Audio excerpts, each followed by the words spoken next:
વાત કરીએ તો મહત્વના સમાચાર મળી રહ્યા છે। નજર કરીએ મહત્વના સમાચાર પર। રાજકોટના ભાજપ ઉમેદવાર રૂપાલા સામે આજથી ક્ષત્રિય આંદોલન પાર્ટ 2 શરૂ થવા જઈ રહ્યું છે। અમદાવાદના રાજપૂત ભવન ખાતે ક્ષત્રિય મહિલાઓના પ્રતિક ઉપવાસ શરૂ થઈ રહ્યા છે।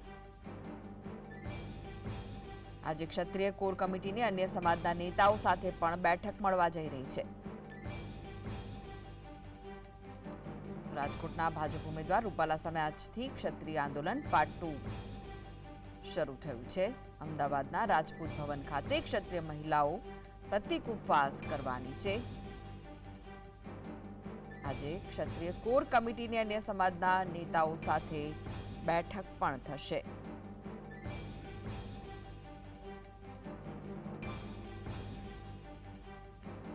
તો આ વિશે વધુ માહિતી માટે જોડાઈ ગયા છે સંવાદદાતા જતીન। જતીન, આજે ક્ષત્રિય સમાજના આંદોલનનો પાર્ટ 2 શરૂ થવા જઈ રહ્યું છે, સાથે જ જે ક્ષત્રિય મહિલાઓ છે પ્રતિક ઉપવાસ કરવાની છે, શું વિગતો છે? બિલકુલથી ક્ષત્રિય નેતાઓ આહવાન કર્યું છે કે આંદોલનનો પાર્ટ 2 જે છે તેની શરૂઆત થઈ ચૂકી છે। આજથી આ આંદોલનના પાર્ટ 2 ની શરૂઆત કરી દેવામાં આવી છે, જેમાં ક્ષત્રિય સમાજની મહિલાઓ જે છે તે ઉપવાસ શરૂ કરવાની છે। સાથેમાં જ તેઓ આજના રોજ અન્ય સમાજના લોકો સાથે બેઠકનું આયોજન પણ કરવામાં આવ્યું છે। ક્ષત્રિય સમાજ દ્વારા પુરુષોત્તમ રૂપાલાની ટિકિટ રદ કરવામાં નથી આવી, તેને લઈ ખૂબ નારાજગી જોવા મળી રહી છે।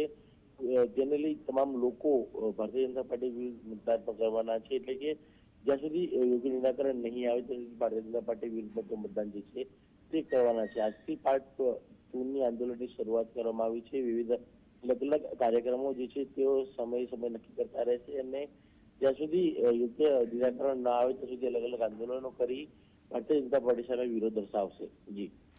જી જી, આભાર જતીન માહિતી આપવા માટે।